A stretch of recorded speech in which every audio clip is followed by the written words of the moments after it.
Bonsoir à tous, j'espère que vous allez excellemment bien. Débrief de l'étape numéro 2 du Tour du Pays Basque ce soir. Bien entendu, on fera le bilan des Bleus top flop. On parlera également du programme de demain sur ce Tour du Pays Basque. Et puis on fera un petit point Tour de la Sarthe. Alors, on fera une vidéo de débrief de ce Tour de la Sarthe lundi prochain ou mardi. Je ne sais pas encore. Tout dépendra de comment je vais avoir le temps et comment je vais réussir à m'organiser parce que le programme est chargé par rapport au sport que l'on a cette semaine. Mais du côté de ce tour de la Sarthe, voilà, on va un peu parler rapidement en 2-3 minutes de ce qui s'est passé aujourd'hui, donc programme chargé dans cette vidéo. Donc on va commencer tout de suite. N'hésitez pas à vous abonner à la chaîne, c'est très important et je vous en remercie. C'est déjà très important de vous abonner à la chaîne. Vous pouvez mettre également la petite cloche, comme ça vous êtes au courant des dernières vidéos qui sortent sur la chaîne. Vous pouvez mettre un pouce bleu, ça permet également d'améliorer le référencement de la vidéo et donc de permettre à ce que d'autres personnes la regardent. N'hésitez pas à réagir dans les commentaires également, ça c'est important parce que comme ça on peut discuter, on peut savoir, tiens, ce que vous avez pensé de cette étape. Si ça vous a plu, si ça vous avait pas plu, si vous avez été déçu, enfin plein de choses. Qui vous a déçu, parfois il y a des choses que j'ai pas vues, vous pouvez me corriger dans les commentaires. Et puis vous pouvez partager également cette vidéo sur les réseaux sociaux si vous pensez que ça peut intéresser vos proches. Essayez pas de les emmerder non plus avec des vidéos avec ma tronçage, avec ma tronche. Faut réussir à faire une phrase en français, hein. C'est toujours aussi compliqué l'addiction depuis quelques jours. J'ai mangé trop de mousse au chocolat ce midi. Voilà, avec ma soeur, on a fait une petite mousse au chocolat. Des familles, je peux vous dire qu'il y en a encore pour 2 jours, mais qu'est-ce que c'est bon la mousse au chocolat. Faites maison.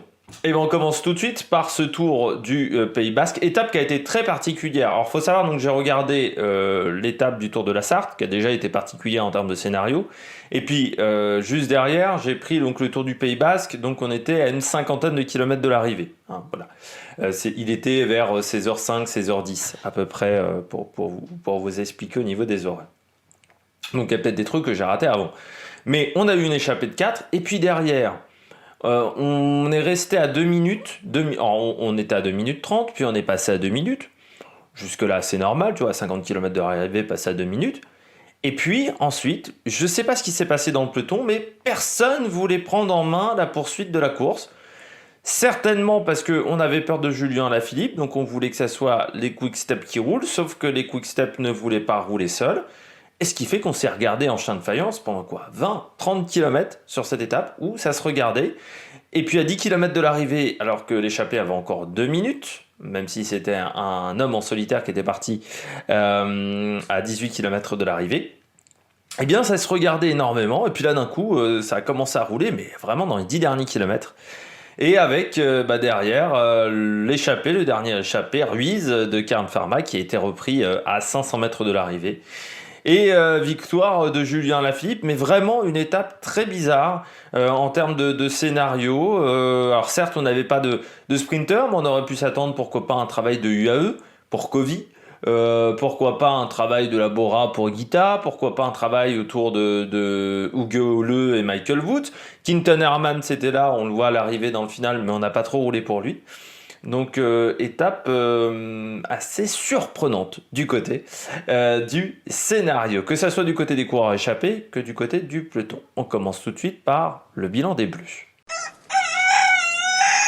Du côté du bilan des Bleus, je commence avec Julien Alaphilippe qui pourra remercier Remco Evenepoel aujourd'hui, qui a fait un bon travail.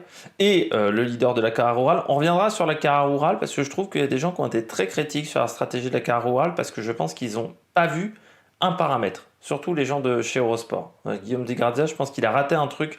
Et c'est pour ça que les gens ont cru que le Cara-Rural faisait une erreur stratégique. Alors pour moi, Cara-Rural a plutôt bien joué. Enfin, pas trop mal joué. C'était pas une catastrophe en termes de stratégie. C'était pas du niveau de la Movistar. Julien Alaphilippe aujourd'hui, il a fait du bon job. Non, il a fait une, première victoire de l'année pour lui. Donc déjà, il débloque le compteur. Ça, c'est toujours très important. Et puis, du côté de Julien, des secondes de bonification, parce que je rappelle qu'hier, elle a perdu 44 secondes sur Roglic, donc il est désormais plus qu'à 34. Ça, c'est également une bonne nouvelle pour le général. Et puis, c'est rassurant avant les Ardennaises, parce qu'on n'est quand même pas très loin On est à 3 semaines de Liège, donc c'était important de se montrer un petit peu avant ces courses-là, avant ces échéances-là qui sont très importantes pour Julien Alaphilippe, un enchaînement Flèche Wallonne, Liège-Bastogne-Liège, parce que cette année l'Amstel est en enfin il y a une coupure avec Paris-Roubaix, donc l'Amstel est un petit peu à part, je dirais, cette année au niveau des Ardennaises.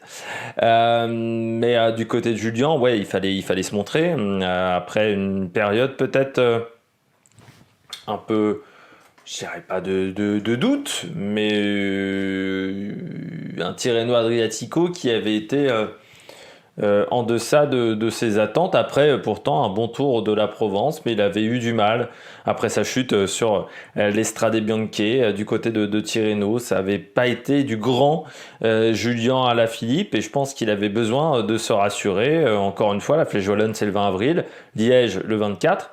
Et puis la Flèche Brabançonne également le 13 avril, parce que cette année, la Flèche Brabançonne va plus être presque une Ardennaise que l'Amstel Gold Race.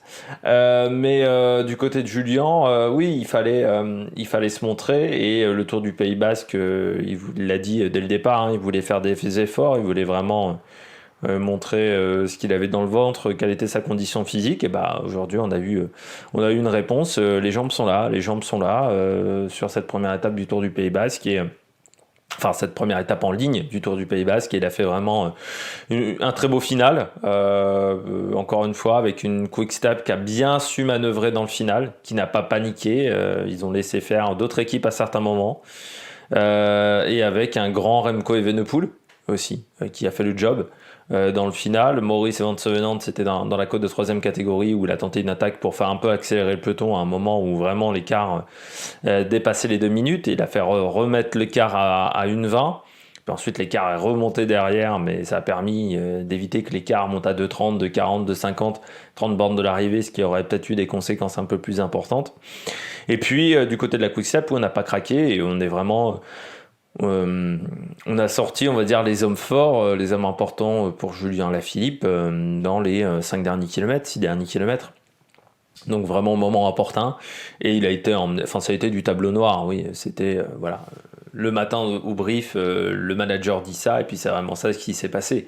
Aujourd'hui, voilà, ils ont respecté les consignes à la lettre, et ça a été très très bien réalisé et très très bien conclu par Julien Alaphilippe. On poursuit avec le point JR. Et qui sait, à 2 on est toujours 3 fois plus fort. Fabien Doubé, belle perf, deuxième aujourd'hui, Fabien Doubé derrière Julien Alaphilippe. Au départ, moi je croyais que c'était Pierre Latour, je suis pas le seul à avoir fait l'erreur.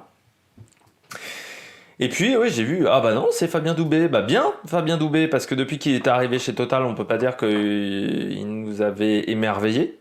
Par rapport pourtant à une saison 2020 qui avait été très bonne chez Vanty Gobert. C'est vrai que 2021, ça a été plus compliqué pour le Français, où pas mal d'abandons, un Tour de France en tant qu'équipier qu'il avait traversé comme un homme invisible. Bon, on l'avait jamais vraiment vu de la saison. Et puis là, belle deuxième place, et son premier podium chez Total. C'est même son premier top 10 chez Total. Mieux, oui, parce qu'il avait fait 11e sur le Tour de France, et oui, il n'avait pas fait top 10, pour vous dire, alors que c'est un coureur qui en 2020 avait vraiment fait des bons résultats. Je pense notamment sur Paris-Nice, où il avait fini 11e du général. Non, il avait été bon en 2020 et en 2019 aussi. Il avait eu 4e du Trofeo Matteotti, par exemple, 6e du Test Event du côté de Tokyo. Donc il y avait eu comme des petits résultats. Mais il n'avait pas réussi chez Total pour le moment à être performant. Et bah là, voilà, il a son premier résultat du côté de la Total. C'est un coureur encore jeune, Fabien Doubé.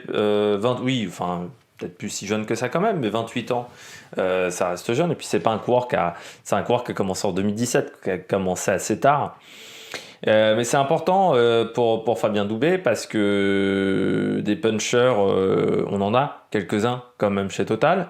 La sélection pour le Tour de France va pas être si facile que ça, étant donné qu'il y a Sagan, que Sagan il va vouloir être entouré. Donc Doubé, il fait partie plutôt des coureurs qui étaient l'année dernière dans la sélection et qui risquent de se retrouver sur un siège éjectable. Donc c'est important pour lui de montrer ce qu'il sait faire, surtout qu'il est en fin de contrat, Fabien Doubet. Donc c'est important également de se montrer. Pourquoi pas, il y a d'autres formations hein, qui pourraient être intéressées par un coureur de ce type-là. Rien qu'en deuxième division, on pourrait tenter BNB Hotel, mais on pourrait penser à G2R, par exemple, qui n'a pas tant que ça de puncher, de véritable puncher. C'est un profil qui peut être intéressant, Fabien Doubet, en tant qu'équipier. Hein, je ne parle pas en tant que leader, mais en tant qu'équipier. Donc voilà, il a besoin de se montrer, il a besoin de montrer aux autres membres des autres équipes, que ce soit françaises et internationales, ce qu'il sait faire. Et bien là, il s'est bien montré. Voilà, une belle deuxième place, une belle performance de la part de Fabien Doubet. Et donc on est de nouveau à -5 du côté de la Total Energy, qui voulait défoncer cette équipe cette année. Pour l'instant, ça ne marche pas.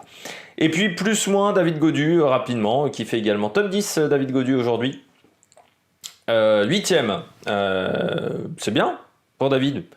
Là encore, il est sur une phase de reprise après une blessure au dos. Donc ça a l'air de tenir déjà au niveau du dos, parce qu'aujourd'hui... dans le final, ça a quand même roulé fort. On était à 48 à l'heure, je dirais, sur les 20 à 25 dernières minutes. Et puis, ça montre que les jambes ont l'air d'être pas mauvaises, parce que c'était pas forcément le type d'arrivée qui lui convenait le mieux. Pardon. Peut-être la mousse au chocolat, ça. Et du côté de David Gaudu, fallait montrer ce qui là aussi, fallait redonner confiance à ses équipiers. Lui, il est leader. Les résultats, on ne sait pas trop sur quel pied danser. Après sa blessure, donc fallait montrer au leader, ou coéquipier, de son équipe, vous pouvez me faire confiance parce que les jambes sont là et je suis performant. Je pense que ça a été une étape intéressante pour lui. Il s'est rassuré, David Gaudu. Aujourd'hui, je pense plus que sur le contre-la-montre. Là, il s'est un peu rassuré. Alors malgré tout, j'attends de voir encore sur d'autres étapes. Pour être sûr à 100% de sa condition physique, mais ça a l'air d'être quand même plutôt pas mal pour le coureur français. On passe tout de suite au coureur au top. Attaque de Marlou! Premier coureur en top, Quinten Hermans. 3e aujourd'hui, Quinten Hermans, le Belge, c'est bien. Quinten Hermans qui a peu roulé depuis le début de saison. On rappelle, il a fait également pas mal de cyclocross. Quinten Hermans, c'est pas lui qui a eu un problème en passant. Alors, je regarde parce que je veux pas dire une bêtise, mais il n'avait pas eu un problème de contrôle positif? Oui, positif au Covid, pardon. Pouf. Il avait été positif au Covid avant les championnats du monde, alors qu'il était, il aurait pu menacer, c'est vrai,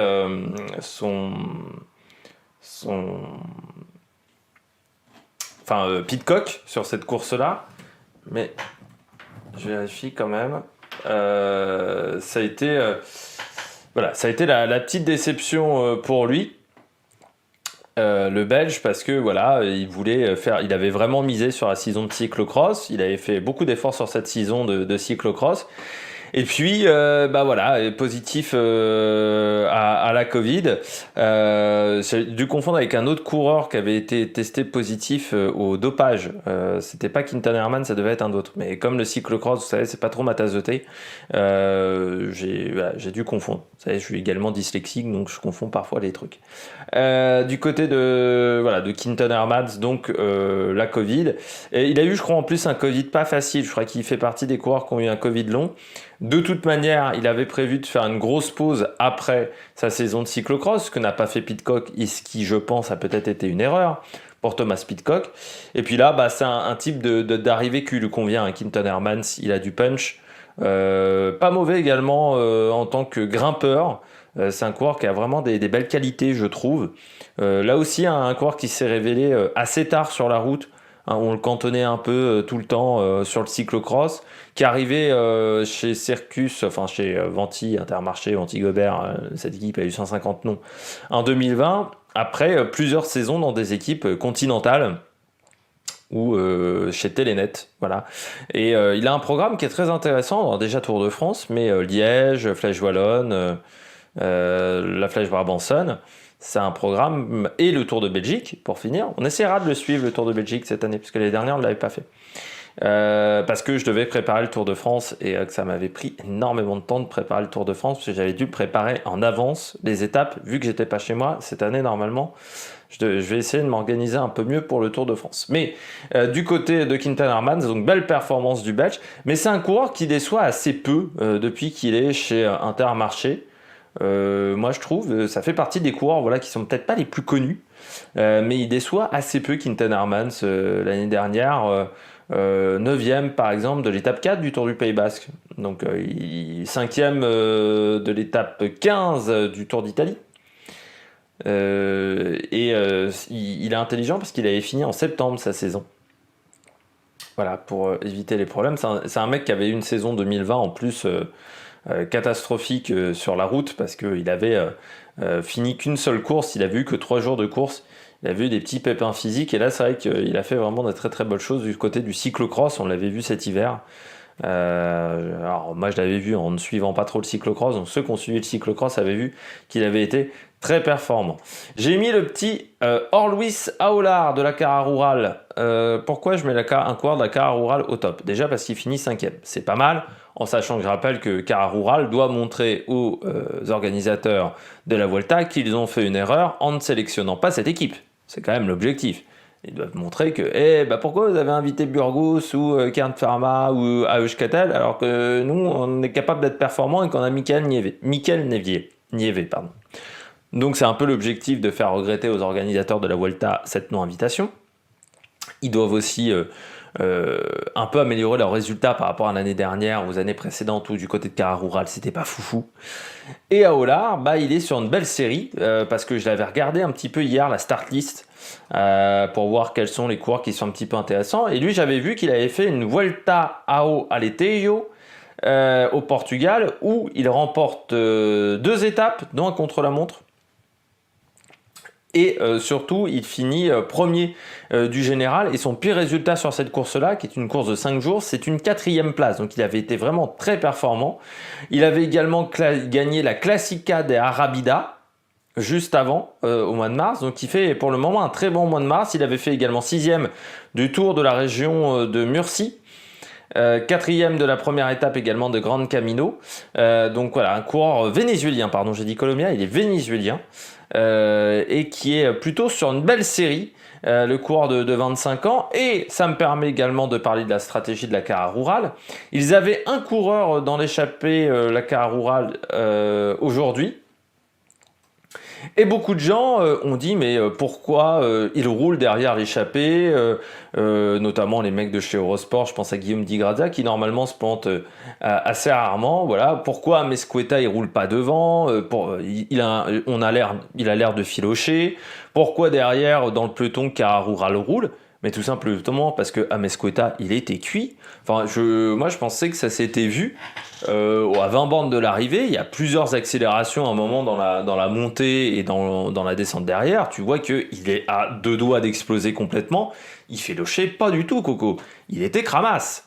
Donc forcément derrière Cara Rural, ils ont une opportunité de faire top 10. Devant, il fera 4, voire il aura peut-être du mal à rester devant le peloton.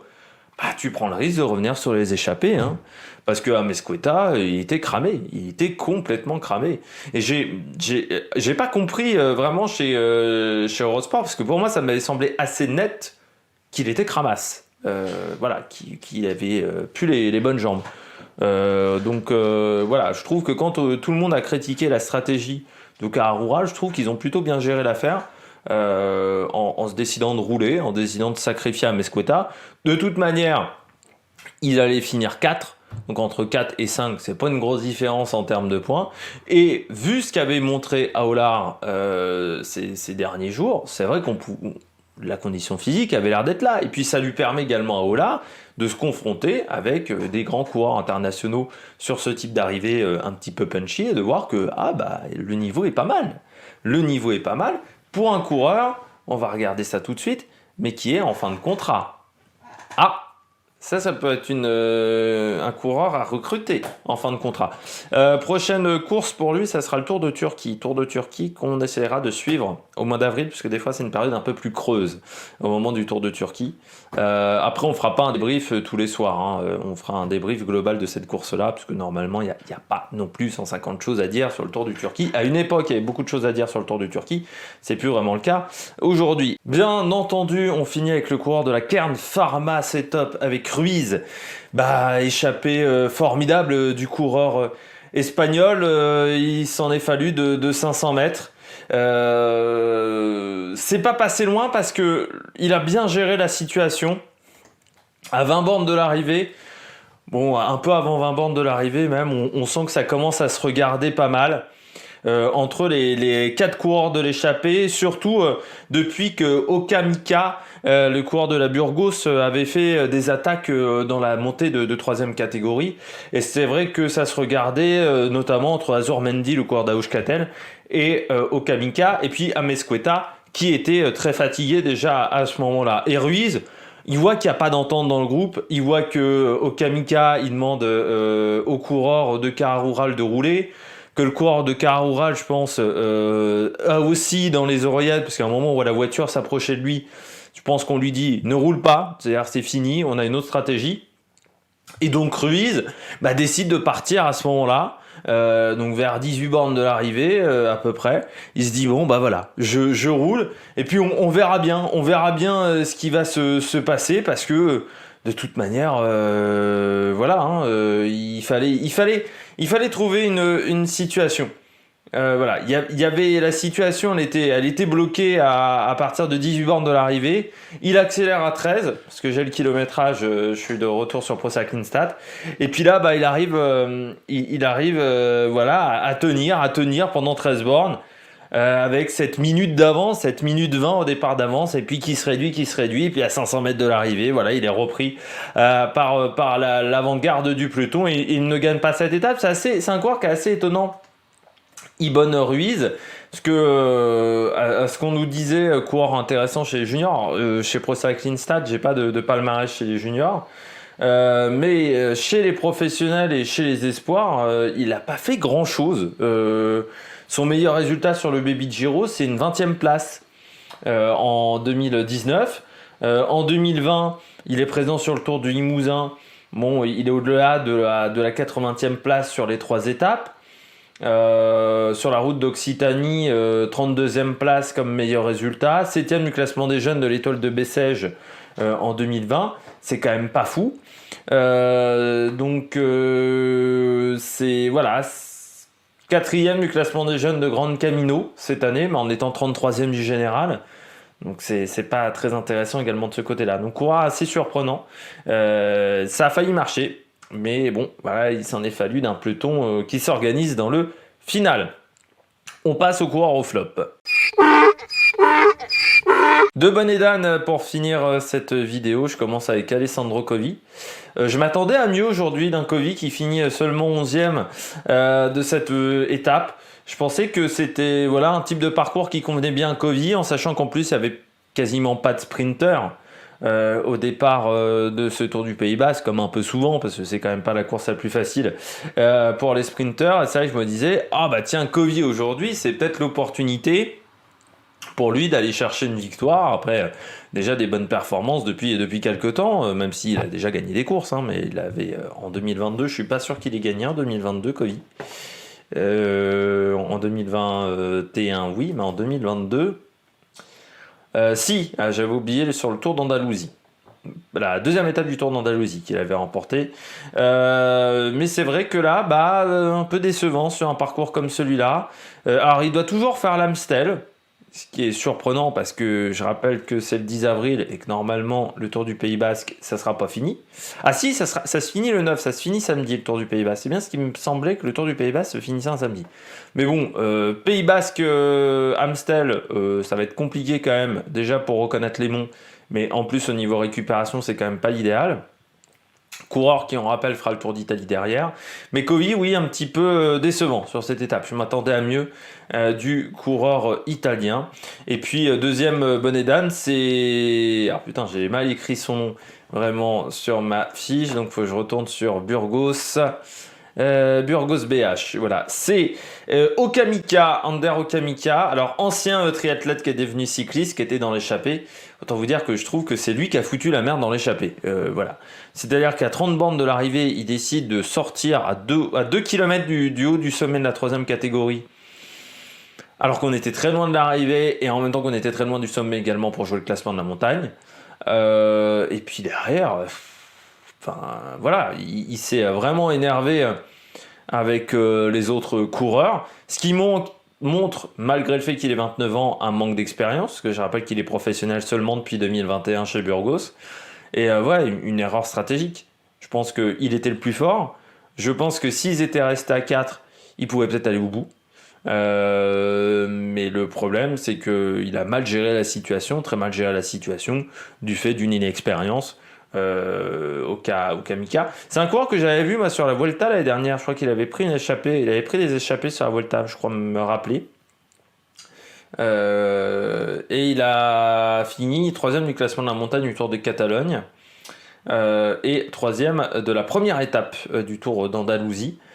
Lui, mais ça aurait été un résultat intéressant pour Burgos, hein, parce que c'est vrai que Burgos, bon, je le dis toujours, c'est une équipe qui je trouve a un effectif qui est assez faible, et puis Burgos, bon, dans l'histoire de l'équipe, il n'y a pas eu de grands résultats depuis au moins une dizaine d'années, mais là, je trouve qu'ils s'en sont très très mal sortis, enfin, il s'en est très très mal sorti, peut-être mal coaché également par son directeur sportif qui était très énervé envers le directeur sportif de la Cara Rural et qui est peut-être sorti de ses gonds et qui a fait qu'à un moment le coureur n'avait plus d'informations aussi et ça c'est une mauvaise idée également de s'énerver de cette manière dans le final d'une course. Donc voilà, plusieurs erreurs je pense du côté de